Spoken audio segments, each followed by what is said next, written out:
Oh, lakas ng ulan. Ako si Mr. Oisen kasama nyo. Sumama sa kanyang adventure at cooking. Mr. Oisen, hey! Mr. Tanong lang po, anong size ng pako na to? Abete ba to o ano? Abet. Ano ba tong pako na to? Pang ano ba to? Laki no? First time ko makakita ng ito klase pa.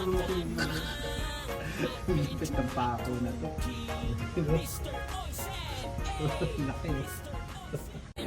Hi, can I have one large triple? Team Hortons. Umuulan ngayon guys. Umuulan. Mauna ka na kayo. Si Bana.